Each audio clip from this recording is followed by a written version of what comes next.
I was a chaplain in the Ultramarines' 3rd Company for 237 years. 43 of us knew the secret they don't want you to understand about what we call the silence. Now I'm the only one left to tell you what Space Marine isolation really is.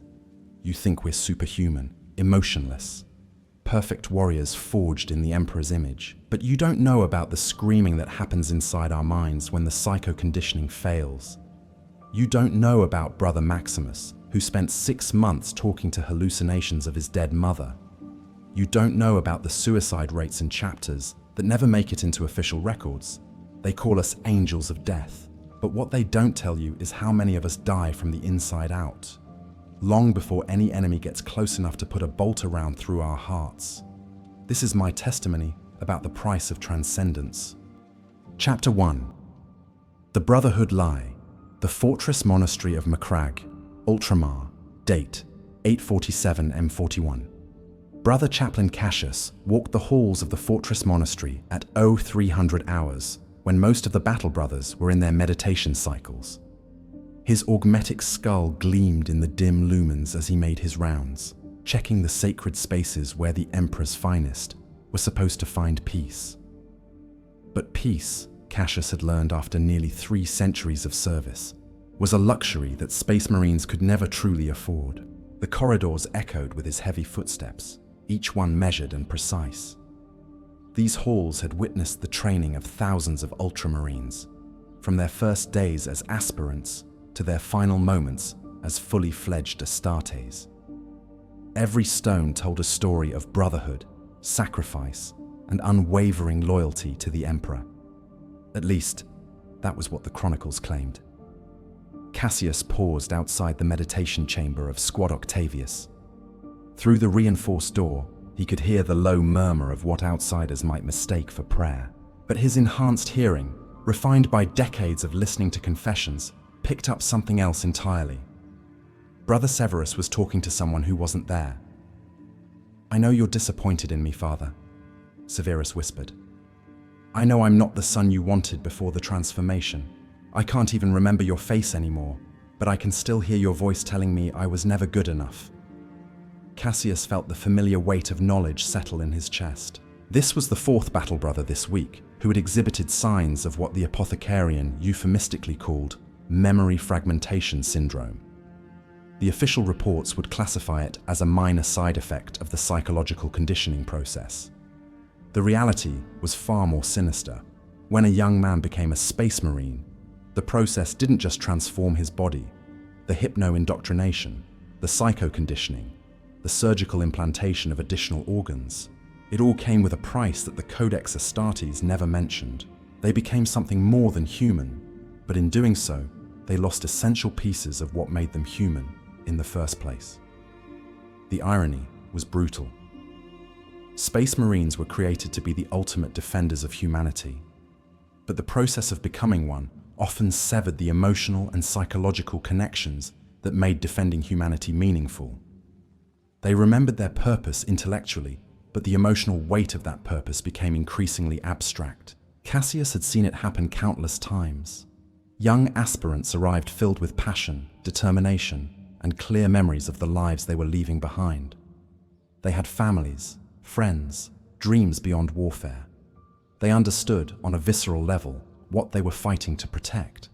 But as the transformation progressed, those connections became hazy, then distant, then nearly impossible to access. The worst part was how the system was designed to make this seem normal. Battle brothers were told that emotional detachment was a strength, not a loss. They were taught that their inability to connect with baseline humans was evidence of their superiority, not a tragic consequence of their creation. The loneliness was reframed as independence. The isolation was called focus. Cassius continued his walk, passing the quarters of Brother Titus, who had been staring at a single photograph for 3 hours straight. The image showed a woman and 2 children, Titus's family from before his transformation. But Titus could no longer remember their names or why they had mattered to him. He knew, intellectually, that they had been important. But the emotional knowledge was gone, carved away by the same process that had given him superhuman strength and reflexes. In the next section, Brother Demetrius was engaged in what looked like weapon maintenance, but Cassius recognized the signs. The repetitive, obsessive polishing was a coping mechanism. Demetrius had been performing the same ritual for 6 months now, ever since returning from a campaign where he had been forced to execute civilians who had been corrupted by chaos. The mission had been textbook perfect. The corrupted population had been identified, isolated, and eliminated with maximum efficiency and minimum collateral damage. From a tactical perspective, it was exactly what Space Marines were designed to do, but something in Demetrius had broken when he pulled that trigger for the 47th time that day. Not because he couldn't handle the violence, Space Marines were bred for violence, but because he couldn't access the emotional context that made such violence meaningful rather than simply mechanistic. This was the truth that the Imperium could never acknowledge. Space Marines were becoming increasingly isolated, not just from baseline humanity, but from their own humanity. The transformation process was like performing surgery with a power fist, effective but crude. It removed pain, fear, and weakness, but it also damaged the capacity for genuine connection, empathy, and the kind of love that gave meaning to sacrifice. Cassius reached the end of his patrol route and stopped at the observation deck overlooking the training grounds. Below, even at this late hour, aspirants were running through combat drills. Their movements were becoming more fluid, more precise, more inhuman with each passing day. Soon, they would join the ranks of the Ultramarines, and they would discover what every Space Marine eventually learned: that transcending humanity meant leaving behind everything that made existence worthwhile. The chapter maintained elaborate rituals designed to foster brotherhood and connection between battle brothers. They spoke constantly of loyalty, honor, and shared purpose, but these were intellectual constructs, not emotional realities. Space Marines could fight together, die together, and intellectually understand their bonds to one another. But the deep, instinctive connections that made brotherhood meaningful were increasingly beyond their reach. Cassius had spent 2 centuries trying to address this problem through spiritual counseling and modified training protocols. He had written reports, proposed reforms, and even suggested temporary suspensions of certain psychological conditioning procedures. Every recommendation had been politely acknowledged and quietly ignored. The system was too important, too effective, and too necessary to risk changing. The galaxy was a hostile place, full of enemies that would destroy humanity without hesitation. Space Marines were perhaps the only force capable of standing against that darkness. If the price was their humanity, well, that was simply the cost of survival. The needs of the many outweighed the psychological well-being of the few. But Cassius had seen too many good men disappear into themselves to accept that logic anymore. He had watched battle brothers become increasingly mechanical, performing their duties with perfect efficiency, but no genuine understanding of why those duties mattered. He had seen the suicide rates, the psychotic breaks, the slow erosion of everything that separated Space Marines from sophisticated war machines. Tonight was different, though. Tonight, he had made a decision that would either save his battle brothers or damn them all. In his quarters, hidden behind layers of encryption and sacred seals, was a detailed report documenting everything he had observed over the past 50 years. Names, dates, incidents, patterns, all of it carefully compiled into an indictment of the Space Marine creation process. Tomorrow, he would transmit that report to Chapter Master Calgar, not through official channels, but through a back-channel communication system that he had spent decades establishing. The report would either spark the reforms that the Astartes desperately needed, or it would result in Cassius's immediate execution for heresy.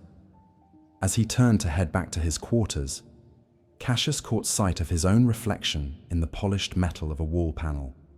The face looking back at him was barely recognizable as human. Augmetics, surgical scars, and the distinctive bone structure modifications that marked him as one of the Emperor's chosen. But behind those modified features, something essentially human still remained. The question was whether it would survive what was coming next. Chapter 2, The First Crack, Ultramarines. Chapter Command, Macragge Date, 847, M41, 0800 hours. Chapter Master Marneus Calgar stood in the center of the strategic planning chamber, surrounded by hololithic displays showing deployment patterns across 3 star systems. To any observer, he appeared to be the perfect embodiment of Astartes' leadership, calm, focused, and completely in control. But inside his enhanced mind, Calgar was wrestling with a problem that threatened to unravel everything he had spent 3 centuries building. The encrypted data slate in his left hand contained Brother Chaplain Cassius's report. 743 pages of meticulously documented evidence that the Space Marine creation process was systematically destroying the psychological foundations that made the Astartes effective defenders of humanity. Calgar had read every word 3 times, and each reading had made the situation appear more dire. "My lord!" Captain Uriel Ventress had been waiting for acknowledgement for several minutes, but Calgar's attention had been entirely consumed by the implications of what Cassius had discovered. Ventress commanded the 4th Company with distinction, but even he couldn't hide the subtle signs of the isolation syndrome that Cassius had documented. The slight hesitation before speaking, the way his eyes didn't quite focus when discussing civilian casualties, the mechanical precision of his emotional responses. "Forgive me, Captain," Calgar said, setting the data slate aside. "Please continue with your briefing." Ventress nodded and activated the central hologram, which displayed the Tarsus Ultra system. Intelligence suggests that Tyranid splinter fleets are massing in this sector. Preliminary estimates indicate a force equivalent to approximately 2 hive ships worth of biomass. We have been ordered to coordinate with local PDF forces to establish defensive positions. The tactical situation was straightforward, but Calgar found himself studying Ventress's presentation style rather than absorbing the strategic details. The captain spoke with perfect clarity and efficiency, outlining troop dispositions, supply lines, and engagement protocols. But there was something missing. The emotional weight that should accompany sending 300 battle brothers into what would likely be a devastating conflict. This was exactly what Cassius had been writing about. Space Marines had become so thoroughly conditioned to view conflict in purely tactical terms that they had lost touch with the human cost of their decisions. They could calculate casualty rates with mathematical precision, but they could no longer feel the weight of those numbers. "Captain, what is your assessment of civilian evacuation protocols?" Calgar asked. Ventress paused, and Calgar could see him accessing the relevant data files in his enhanced memory. Estimated civilian population is approximately 47 million. Given the timeline constraints and available transport capacity, we should be able to evacuate roughly 32% of non-essential personnel before the Tyranid forces make planetfall. The remaining population will need to be incorporated into defensive planning as auxiliary forces or acceptable losses, Calgar finished. "Precisely, my lord, precisely." Calgar felt something cold settle in his enhanced hearts. Ventress had just consigned 31 million human beings to death, and his expression hadn't changed in the slightest. Not because he was cruel or indifferent, but because the psychological conditioning that made him an effective space marine had severed his ability to emotionally process the magnitude of that decision. This was the heart of the problem Cassius had identified. Space Marines were created to make impossible choices without being paralyzed by emotional considerations. But the process had become so thorough that they were making those choices without any emotional consideration at all. They had become strategic instruments rather than defenders driven by genuine care for humanity. "Captain, I want you to personally review the evacuation protocols and explore alternatives that might improve our civilian rescue percentage," Calgar ordered. Ventress tilted his head slightly, a gesture that Calgar recognized as confusion. "My lord, our current protocols are already optimized for maximum efficiency given the strategic constraints. Further time spent on evacuation planning would likely compromise our primary military objectives. Nevertheless, I want you to make the attempt." "As you command, my lord." Ventress departed, leaving Calgar alone with the holographic display and the weight of Cassius's revelations. The chapter master walked slowly around the tactical projection, studying the neat lines and symbols that represented millions of lives. Each icon was perfectly positioned, color-coded according to strategic value, and updated in real time based on the latest intelligence reports. It was beautiful in its way. The kind of comprehensive tactical overview that allowed Space Marine commanders to make decisions with godlike perspective and precision. But it was also fundamentally inhuman. The display showed troop movements and supply lines, but it couldn't convey the terror of civilians huddled in makeshift shelters, waiting for evacuation ships that would never come. Calgar activated his private communication array and sent a coded message to Chaplain Cassius, requesting an immediate meeting. If the report was accurate, and Calgar had no reason to doubt Cassius's observations, then the Ultramarines were facing a crisis that could potentially spread throughout the entire Astartes. The psychological isolation that Cassius had documented wasn't unique to their chapter. Reports from other Space Marine forces showed similar patterns, increased rates of what apothecarians classified as combat stress reactions, battle brothers who exhibited perfect tactical performance, but showed signs of severe disconnection from their stated mission of protecting humanity. The problem was systemic, built into the very foundations of the Space Marine creation process. The hypno-indoctrination protocols that gave Astartes their unshakable loyalty also damaged their capacity for emotional connection. The psychological conditioning that eliminated fear and doubt also eliminated empathy and genuine concern. The surgical modifications that enhanced their physical capabilities came with cognitive changes that made them increasingly alien to the people they were supposed to protect. Calgar accessed his personal files and began reviewing casualty reports from recent campaigns. The numbers told a disturbing story. Ultramarines' tactical performance had improved consistently over the past century. Mission success rates, kill-death ratios, and objective completion times all showed measurable progress. But there had been a corresponding increase in what the reports euphemistically called psychological adjustment difficulties. More battle brothers were requesting extended meditation periods. More were exhibiting signs of what baseline humans would recognize as depression or anxiety. More were developing obsessive behaviors, repetitive rituals, and increasingly mechanical approaches to their duties. The chapter's apothecarians had prescribed various treatments, additional psycho-conditioning sessions, modified training regimens, increased spiritual counseling, but none of these interventions addressed the fundamental problem. The door to the command chamber opened, and Chaplain Cassius entered with the measured pace that marked his movements. His skull-faced helmet was maglocked to his belt, revealing the heavily scarred features that spoke of centuries of faithful service. But his eyes held something that Calgar rarely saw in Space Marine officers anymore: genuine emotional distress. "You read my report," Cassius said without preamble. "Every word," Calgar confirmed. "Your documentation is thorough and your conclusions are troubling." Cassius moved to stand beside the tactical display, his gaze fixed on the icons representing civilian populations. "It's getting worse, my lord. I've been tracking the progression for 50 years, and the isolation syndrome is accelerating. Battle brothers who complete their transformation now show more severe symptoms than those from previous generations. The conditioning protocols have become more efficient, but they're also more destructive to psychological development. What are you proposing?"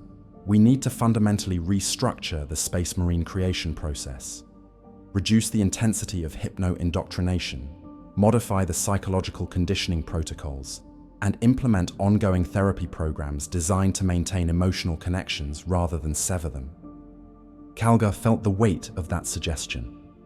What Cassius was proposing amounted to heresy against 10,000 years of imperial doctrine. The Space Marine creation process was considered sacred, blessed by the Emperor himself, and refined through millennia of experience. Suggesting that it needed fundamental revision would be seen as questioning the Emperor's wisdom. "The risks," Calgar began, "are enormous," Cassius finished. "I know what I'm asking. But my lord, we're losing something essential. Our battle brothers are becoming perfect warriors, but they're ceasing to be human in any meaningful sense. And if we continue on this path, we'll eventually create an Astartes force that protects humanity out of programmed obligation rather than genuine commitment." The implications were staggering. Space Marines who protected humanity because they had been conditioned to do so, rather than because they understood why humanity was worth protecting. Warriors who followed orders with mechanical precision, but couldn't access the emotional understanding that made those orders meaningful. An entire military force that served the Imperium not out of love or loyalty, but because they had been programmed to do so. "What do you need from me?" Kalgar asked. "Permission to conduct a limited trial program. Select a small group of aspirants and modify their conditioning process. Reduce the psychological isolation protocols and monitor their development. If we can prove that it's possible to create effective Space Marines who maintain their emotional connections, then we might be able to implement broader reforms." Kalgar considered the proposal. If they succeeded, they might revolutionize the Space Marine creation process and solve a problem that threatened the long-term effectiveness of the Astartes. If they failed, both he and Cassius would likely face charges of heresy and execution. "How many aspirants would you need?" 12. One full squad. Enough to provide meaningful data, but small enough to contain if something goes wrong. Kalgar made his decision with the same decisive certainty that had guided him through 3 centuries of command. "Approved. Select your candidates and begin immediately. But Cassius, this remains between us until we have results to present. If word of this reaches the wrong ears..." "I understand, my lord." As Cassius departed to begin his experiment, Kalgar turned back to the tactical display, showing the approaching Tyranid threat. In a few days, he would send Captain Ventress and 300 battle brothers to face an enemy that threatened to devour an entire star system. They would fight with perfect tactical precision and unwavering courage, and most of them would never truly understand why the fight mattered, unless Cassius succeeded in finding a way to give them back their humanity. Chapter 3. Breaking Protocol. Ultramarines. Apothecarian Complex. Level Sub-Tertius. Date: 848 M41, 1400 hours. Deep beneath the Fortress-Monastery of Macragge, in chambers that rarely appeared on official facility maps, Brother Chaplain Cassius stood before 12 young aspirants who would either vindicate his theories or provide evidence for his execution. The candidates ranged in age from 14 to 16 Terran years, all of them recruited from the feudal worlds of Ultramar according to standard protocols. What made them different was what they were about to undergo, or more precisely, what they were about to avoid. Chief Apothecary Lydian reviewed the modified conditioning protocols one final time, his augmetic eye whirring as it processed the data feeds. "Chaplain, I must formally register my concerns with this procedure. Reducing hypno-indoctrination intensity by 40% and eliminating Phase 7 psychological barriers represents a significant deviation from 10 millennia of proven methodology." Cassius studied the aspirants, each one standing at perfect attention despite the obvious nervousness in their young faces. They still possessed the full range of human emotional expression: fear, excitement, determination, uncertainty. In 6 months, if Cassius was wrong, those expressions would be gone forever, replaced by the mechanical precision that marked fully conditioned Space Marines. "Your objections are noted, Brother Lydian," Cassius replied. "However, our current methodology is producing warriors who are tactically perfect but psychologically compromised. We need to determine whether effective Astartes can be created without completely severing their emotional foundations." Aspirant Maxius, a 16-year-old from the agri-world of Calth, raised his hand slightly. The gesture was barely perceptible, but it represented something that would have been inconceivable from a traditionally conditioned Space Marine: hesitation, uncertainty, the need to ask questions rather than simply follow orders. "Speak," Cassius commanded. "Honored Chaplain, we have been briefed on the standard transformation process. Are we to understand that our conditioning will be different?" The question demonstrated exactly what Cassius hoped to preserve. A fully conditioned Space Marine would never question their orders or seek clarification beyond tactical necessity. The fact that Maxius could still experience doubt and express it verbally was precisely the kind of human characteristic that the traditional conditioning process eliminated. "Yes, Cassius said simply. You will undergo all of the standard physical modifications, the additional organs, the enhanced muscle mass, the improved reflexes. But your psychological conditioning will follow modified protocols designed to preserve certain aspects of your baseline human emotional capacity. Another aspirant, Theron, from the industrial world of Macragge Prime, stepped forward slightly. Will this make us weaker, my lord? The question struck at the heart of the entire experiment. For 10,000 years, the Imperium had operated on the assumption that emotional detachment was a source of strength for Space Marines.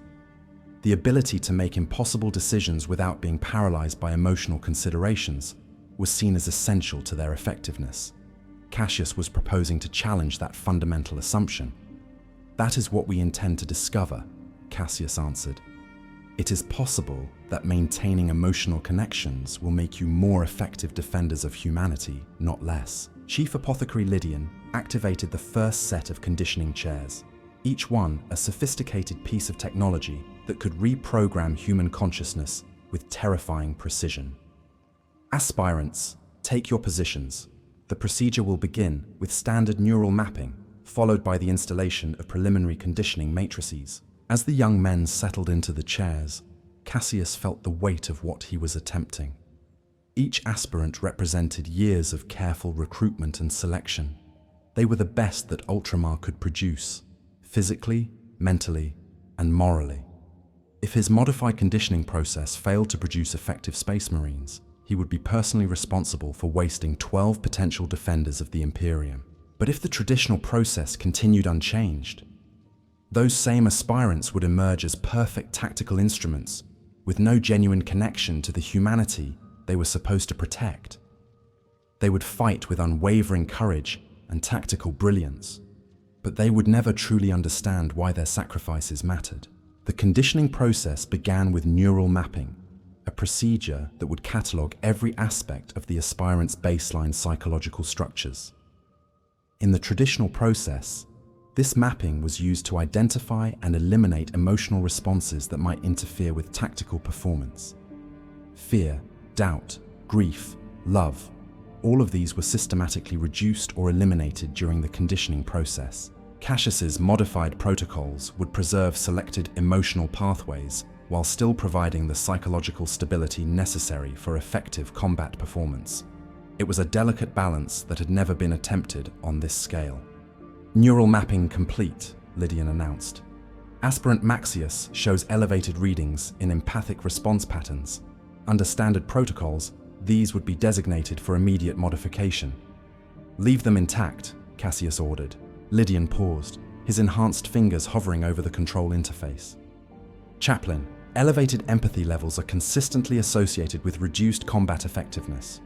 Aspirants who retain high empathic responses typically exhibit hesitation during critical moments, reluctance to inflict necessary casualties, and increased susceptibility to psychological trauma. And they also demonstrate enhanced tactical creativity, improved unit cohesion, and stronger motivation to protect civilian populations, Cassius countered. Proceed with the unmodified parameters. The first phase of conditioning typically lasted 18 hours and involved the implantation of basic loyalty matrices and obedience protocols. Cassius had reduced the intensity by 30% and eliminated several components entirely. Instead of absolute unquestioning obedience, his aspirants would retain the capacity to evaluate orders and express concerns. Instead of total emotional detachment, they would maintain access to their feelings while learning to control their expression. As the procedure continued, Cassius monitored each aspirant's vital signs and neural activity patterns. The traditional conditioning process typically showed a steady reduction in emotional variance as the aspirants' psychological profiles became increasingly uniform. Cassius's modified approach showed something different. Emotional responses were stabilizing rather than disappearing, becoming more controlled but not eliminated. Aspirant Theron showed particularly interesting results. His neural patterns indicated that he was successfully integrating the loyalty matrices while retaining his capacity for independent emotional response. When presented with hypothetical tactical scenarios during the conditioning process, he demonstrated the same level of strategic thinking as traditionally conditioned aspirants, but with additional consideration for civilian casualties and long-term consequences. Anomalous response pattern detected, Lydian reported. Aspirant Marcus is showing resistance to Phase 4 conditioning. His psychological barriers are not accepting the standard trauma immunity protocols. In the traditional process, this would be cause for immediate corrective conditioning or elimination from the program. Trauma immunity was considered essential for Space Marine effectiveness. The ability to witness horrific violence without psychological damage was seen as a fundamental requirement. But Cassius had come to believe that some capacity for psychological trauma might actually be beneficial. Allow the resistance to continue, Cassius instructed. Monitor for any signs of complete breakdown, but do not intervene unless absolutely necessary. Chaplain, without trauma immunity conditioning, aspirant Marcus will be vulnerable to combat stress reactions, psychological fragmentation, and potential mission failure due to emotional compromise. Or he will retain the emotional sensitivity that allows him to understand why his mission matters, Cassius replied. The conditioning process continued through the night and into the following day. Each phase revealed new differences between Cassius's modified protocols and the traditional approach. Where standard conditioning produced uniform psychological responses, the modified process preserved individual variation. Where traditional methods eliminated emotional complexity, Cassius's approach maintained it while adding layers of control and discipline. By the end of the second day, the differences were becoming measurable. Aspirant Maxius retained his capacity for empathic response, but had gained the emotional discipline necessary to function effectively under stress. Aspirant Theron could still experience fear, but he had learned to use it as tactical information rather than being paralyzed by it. Aspirant Marcus remained vulnerable to psychological trauma, but he also demonstrated enhanced motivation and tactical creativity. Chief Apothecary Lydian completed his preliminary assessment and presented the results to Cassius. Chaplain, the aspirants are showing successful integration of loyalty matrices and basic tactical conditioning.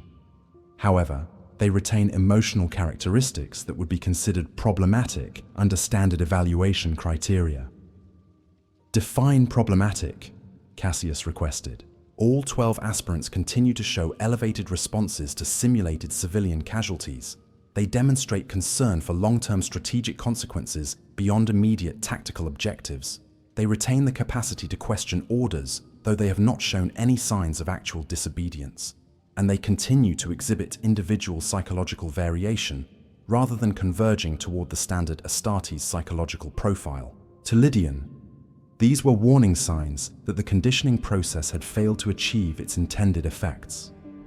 To Cassius, they were evidence that he might have found a way to create Space Marines who were both effective and genuinely human. Continue with Phase 5, Cassius ordered, but maintain the reduced intensity parameters. The next phase of conditioning would be the most crucial. Phase 5 involved the implantation of tactical doctrine matrices and combat response protocols. This was where aspirants typically lost their capacity for creative thinking outside of approved tactical frameworks.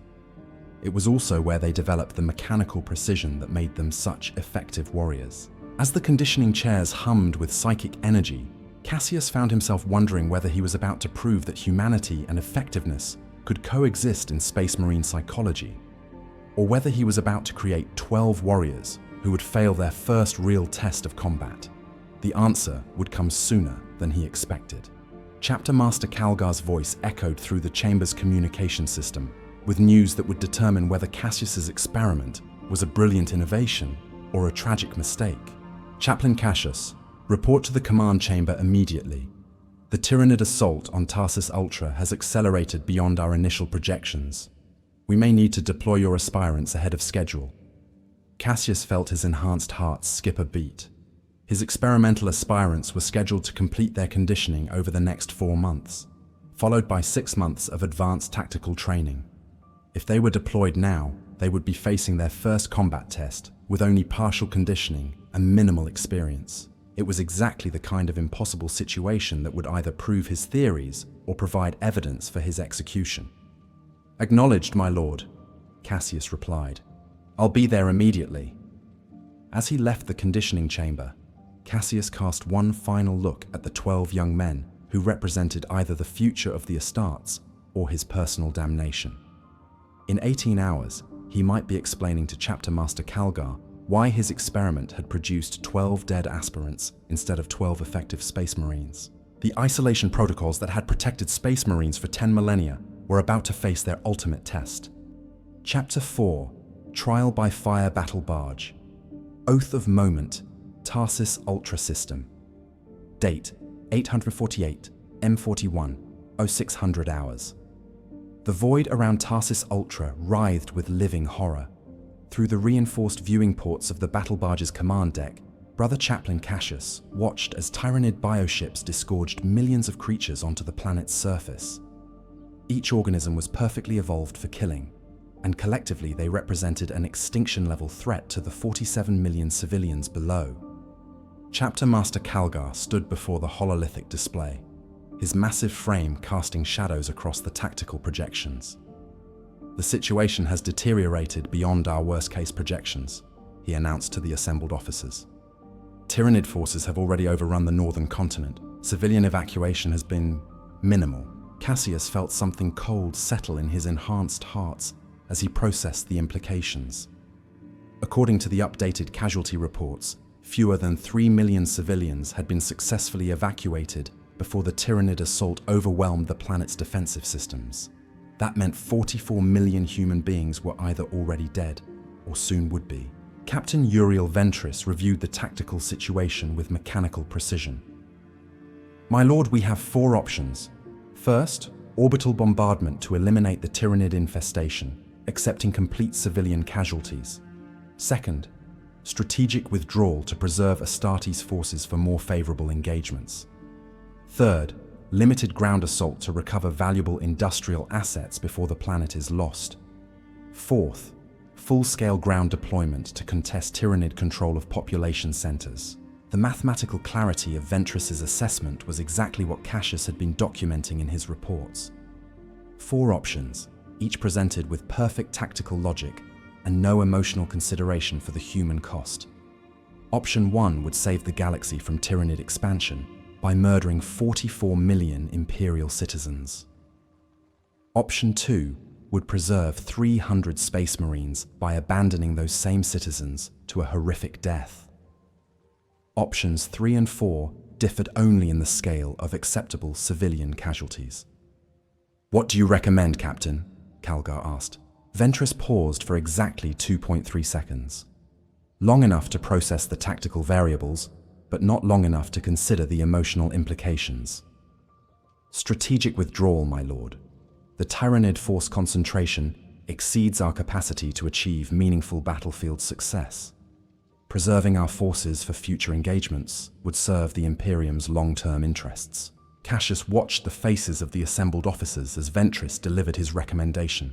Not one of them showed any visible emotional response to the prospect of abandoning 44 million people to be devoured alive by alien monsters. Their conditioning had been so thorough that they could contemplate genocide with the same detachment they might use to evaluate supply requisitions. "Chaplain Cassius," Calgar said, "what is the status of your experimental squad?" The question struck at the heart of everything Cassius had been working toward. His 12 aspirants had completed only 60% of their modified conditioning process. They possessed enhanced physical capabilities and basic tactical training, but they lacked the complete psychological conditioning that would allow them to function effectively in combat. More importantly, they retained emotional characteristics that might make them vulnerable to the kind of psychological trauma that came from witnessing mass casualties. "They are untested, my lord," Cassius admitted. "Their conditioning remains incomplete, and their combat experience is limited to training simulations. But they are functional? Physically, yes. Psychologically." Cassius paused, aware that his next words would determine whether his experiment continued or ended in court-martial proceedings. "They retain emotional characteristics that may affect their battlefield performance." Captain Ventris turned toward Cassius with an expression of obvious confusion. "Chaplain, Are you suggesting that your aspirants are psychologically compromised? The question revealed the fundamental divide between Cassius's vision and the current Astartes doctrine. From Ventress's perspective, any retention of emotional capacity was evidence of psychological compromise. The ability to feel horror, grief, or moral uncertainty was seen as a weakness that would interfere with tactical performance. I am suggesting that they retain human emotional responses that may affect their decision-making process, Cassius clarified. Chapter Master Calgar studied the tactical display for several long moments, his massive hands clasped behind his back. "Deploy them," he finally ordered. "Fourth Company will establish a beachhead in the capital city. Your experimental squad will accompany them as observers and provide real-world testing of your modified conditioning protocols." Cassius felt the weight of that decision. He was about to send 12 partially conditioned aspirants into combat against one of the galaxy's most lethal enemies. If they performed effectively, he might revolutionize the Space Marine creation process. If they failed, he would be personally responsible for their deaths and the potential compromise of the entire mission. "My lord," Captain Ventress interjected, "deploying untested aspirants in a high-intensity combat environment poses significant operational risks. If they fail to perform according to Astartes standards, they could compromise unit cohesion and tactical effectiveness." "Your concerns are noted, Captain," Calgar replied. "However, Chaplain Cassius's experiment represents a potential solution to problems that affect the entire Astartes. This is an opportunity to test those solutions under actual combat conditions." As the briefing concluded and officers dispersed to their deployment stations, Cassius made his way to the sections where his experimental aspirants were preparing for their first taste of real war. He found them in the armory, donning their power armor with the careful precision that had been drilled into them during training. But unlike fully conditioned Space Marines, they were talking to each other. "Maxius, did you see the casualty projections?" Aspirant Theron was asking. 44 million civilians are still on the surface." "I saw them," Maxius replied. "It's difficult to process. That's more people than live on my entire homeworld." The conversation would have been inconceivable among traditionally conditioned Space Marines. Fully processed Astartes might acknowledge casualty figures as tactical data, but they wouldn't discuss the emotional weight of those numbers or struggle to process their implications. Cassius's aspirants were demonstrating exactly the kind of human response that the traditional conditioning process eliminated. "Aspirants," Cassius announced his presence. "Prepare for deployment briefing." The 12 young men turned toward him with expressions that still showed individual variation. Fear, determination, concern, excitement, all of the emotional responses that made baseline humans recognizably human. In 6 months, if they survived, those expressions would have been replaced by the mechanical uniformity that marked completed Space Marines. "You will be deployed as an observation unit with 4th Company," Cassius explained. "Your mission is to provide tactical support while I monitor your performance under combat conditions. This represents your first exposure to actual warfare against Xenos forces." Aspirant Marcus raised his hand slightly, another gesture that would have been unthinkable from a fully conditioned Astartes.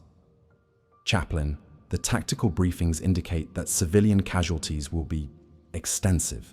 Are we expected to prioritize military objectives over civilian protection?" The question cut directly to the heart of the isolation problem that Cassius had identified. Traditional Space Marines would never question the priority structure of their mission orders. They would accept that military objectives took precedence over civilian casualties and execute their orders without moral uncertainty. "Your primary mission is to eliminate tyrannid threats and secure strategic objectives," Cassius replied carefully. "However, you are authorized to exercise tactical discretion in protecting civilian populations when such protection does not compromise your primary objectives." It was a subtle distinction, but one that would have significant implications for how his aspirants conducted themselves in combat. Traditional Space Marines would interpret their orders as authorization to ignore civilian casualties if those casualties facilitated tactical success. Cassius's aspirants might look for ways to achieve their military objectives while minimizing civilian deaths. The transport shuttles that would carry them to the planet's surface were utilitarian vehicles designed for maximum efficiency rather than comfort. As his aspirants strapped themselves into their deployment harnesses, Cassius found himself studying their faces one final time. In a few hours, he would know whether his modified conditioning process had produced effective defenders of humanity or created 12 young men who would be psychologically destroyed by their first exposure to the realities of warfare. The descent through Tarsus Ultra's atmosphere provided a view of devastation that defied comprehension. Tyrannid bioforms had transformed vast sections of the planet's surface into alien landscapes of organic growth and predatory movement. Cities that had housed millions of people were now feeding grounds for creatures that existed only to consume and reproduce. "Emperor, preserve us," whispered aspirant Demetrius as he stared out the transport's viewing port.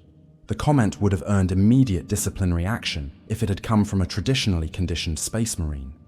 Fully processed Astartes were taught to view all enemies with tactical detachment, without emotional responses that might compromise their combat effectiveness. But Cassius recognized Demetrius's whispered prayer as evidence that his aspirants retained the capacity for appropriate horror when confronted with genuine evil. The transport touched down in what had been the capital city's central district. The area was secure, but only barely. Fourth Company had established a perimeter that extended perhaps 2 kilometers in each direction. Beyond that perimeter, the city belonged to the Tyrannids. Captain Ventress met them at the landing zone, his expression grim behind his tactical helmet. "Chaplain, the situation is deteriorating rapidly. We estimate that Tyrannid forces will overrun our perimeter within 18 hours unless we receive significant reinforcement." "What about civilian evacuation?" Cassius asked. "Minimal success," Ventress replied. "We've identified approximately 12,000 civilians in defensible positions, but extraction would require resources that we cannot spare from our primary mission." Cassius watched his aspirants' faces as they processed this information. Unlike the mechanical acceptance that characterized fully conditioned space marines, his experimental squad showed visible emotional responses. Concern, frustration, determination. All of the human reactions that might motivate them to find creative solutions, rather than simply accepting the tactical reality. Aspirants Maxius and Theron establish overwatch positions on the northeastern approach, Cassius ordered. Aspirants Marcus and Demetrius secure the southern evacuation routes. All units maintain communication protocols and report any contact with civilian populations. As his squad dispersed to their assigned positions, Cassius found himself wondering whether he had just given orders that would save lives or created additional casualties. His aspirants were about to face their first test of combat against an enemy that existed only to kill. They would either prove that humanity and effectiveness could coexist in space marine psychology, or they would demonstrate that 10,000 years of conditioning protocols existed for valid reasons. The answer would come sooner than he expected. Tyrannid bioforms were already massing for another assault on Fourth Company's perimeter, and this time, Cassius's experimental aspirants would be directly in their path. In the distance, he could hear the screams of civilians who were trapped between the Space Marine defensive line and the approaching alien swarm. The sound would have no effect on traditionally conditioned Astartes, but for his aspirants, those screams might prove to be either a source of motivation or a psychological breaking point. Everything that Cassius had worked toward for the past 50 years would be decided in the next few hours. Chapter 5. The Breaking Point. Capital City Ruins. Tarsus. Ultra date 848, M41, 1200 hours. The screaming had been going on for 6 hours. Aspirant Marcus crouched behind the twisted wreckage of what had once been a civilian transport, his enhanced hearing picking up every detail of the horror unfolding 300 meters to his south. 47 civilians, men, women, and children, were trapped in the basement of a collapsed hab block, while Tyrannid bioforms methodically tore through the building structure to reach them. A traditionally conditioned space marine would have classified those screams as irrelevant tactical data. The civilians were beyond the established perimeter. Their rescue would compromise the defensive position, and their deaths would not materially affect the mission outcome. Mathematical logic dictated that they be abandoned to their fate, but Marcus could still feel the weight of those voices. Each scream carried with it the terror of a human being who was about to be devoured alive by alien monsters. He could hear a woman calling for her children, a man begging for mercy from creatures that had no concept of mercy, and underneath it all, the high-pitched wails of infants who had no understanding of what was happening to them. "Marcus, report your status," came Chaplain Cassius's voice through the Vox link. "Southern approach remains clear, my lord," Marcus replied, "but I have identified a large civilian population approximately 300 meters beyond our perimeter. Tyrannid bioforms are in the process of extracting them." The pause that followed was loaded with implications. Marcus knew that his report was being monitored by Captain Ventress and the other 4th Company officers. He also knew that requesting permission to leave his assigned position to rescue civilians would be seen as evidence that his incomplete conditioning had compromised his tactical judgment. "Maintain your current position," Cassius ordered. "Do not engage unless directly threatened." Marcus acknowledged the order, but his attention remained fixed on the sounds coming from the collapsed building. The tyrannid creatures were working with methodical efficiency, removing obstacles layer by layer to reach the humans hiding below. He estimated that they would break through to the basement level within 30 minutes. Through his enhanced vision, he could see 3 possible approach routes that would allow him to reach the building without exposing himself to excessive enemy fire. His tactical training provided detailed assessments of required ammunition, probable casualty rates, and mission success probabilities. Everything in his conditioning told him that the rescue attempt would be tactically unsound. Everything in his heart told him that he couldn't listen to 47 people die when he had the power to save them. The conflict between his emotional responses and his tactical training represented exactly what the traditional conditioning process was designed to eliminate. A fully processed space marine would never experience this kind of moral uncertainty. Orders were orders, tactical logic was absolute, and emotional considerations were irrelevant to mission success. But Cassius's modified conditioning had preserved Marcus's capacity for moral reasoning alongside his tactical capabilities. He could simultaneously calculate that the rescue mission had a 23% probability of success, while also understanding that allowing those civilians to die would be fundamentally wrong. "Aspirant Theron, what is your status?" Cassius's voice carried across the communication network. "Northeastern approach showing increased bioform activity, my lord," Theron reported. "I count approximately 40 creatures moving toward our perimeter. ETA 6 minutes. Marcus could hear the strain in Theron's voice. Like all of Cassius's experimental aspirants, Theron retained enough emotional capacity to be affected by what he was witnessing. The approaching tyrannid swarm wasn't just a tactical problem to be solved. It was a wave of living nightmares that would torture and consume any human beings they encountered. The sound of splintering rockcrete echoed across the battlefield as the tyrannids broke through another layer of the collapsed building. The screams from below intensified, and Marcus could make out individual voices more clearly.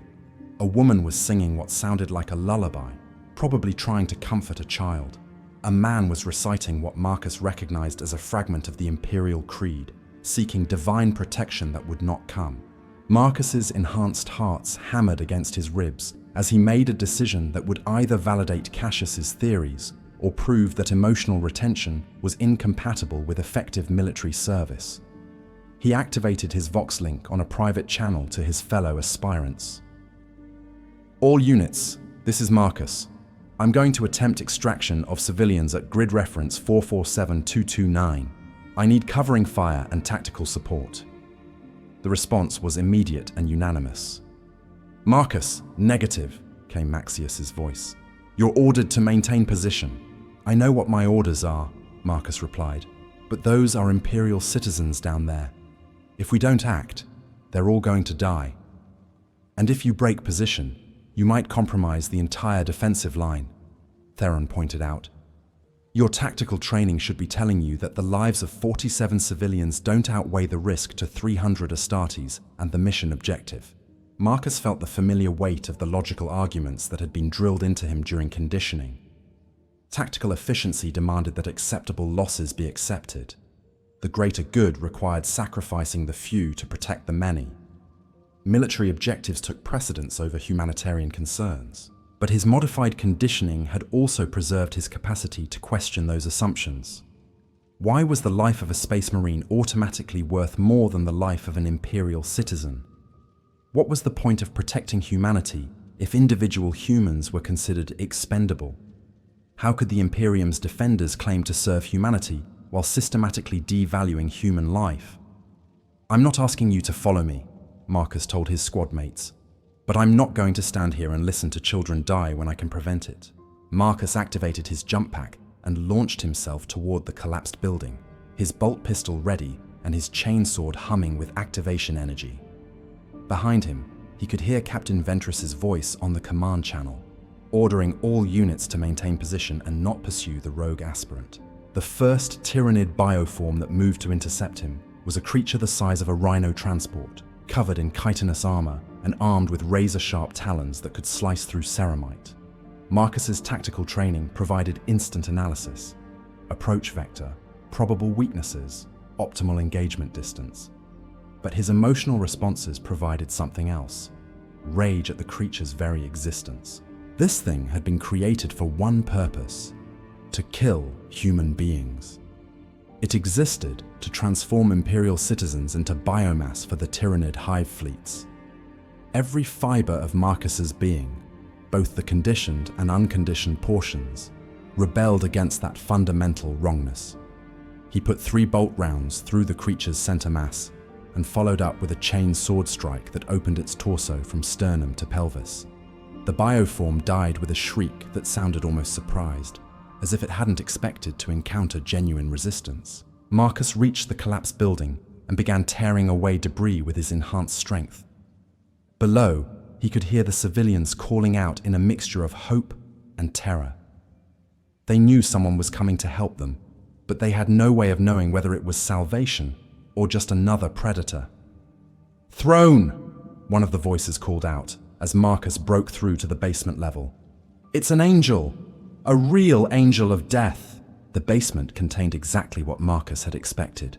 47 terrified civilians huddled in the darkness, while alien monsters tried to dig down to reach them. Men, women, children, and elderly citizens who represented everything that the Imperium supposedly existed to protect. They were dirty, scared, and clinging to each other, with the desperate hope that somehow they might survive this nightmare. "Imperial citizens," Marcus announced, his vox-amplified voice carrying authority and reassurance. "I am Aspirant Marcus of the Ultramarines. You are under the protection of the Emperor's angels. Prepare for immediate evacuation." The next 10 minutes tested every aspect of Marcus's modified conditioning. His tactical training provided optimal evacuation routes and defensive positioning.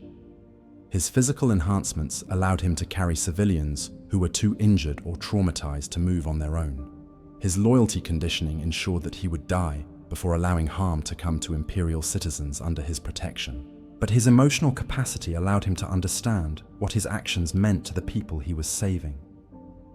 When he lifted a small girl who had been separated from her parents, he could feel her terror transform into relief.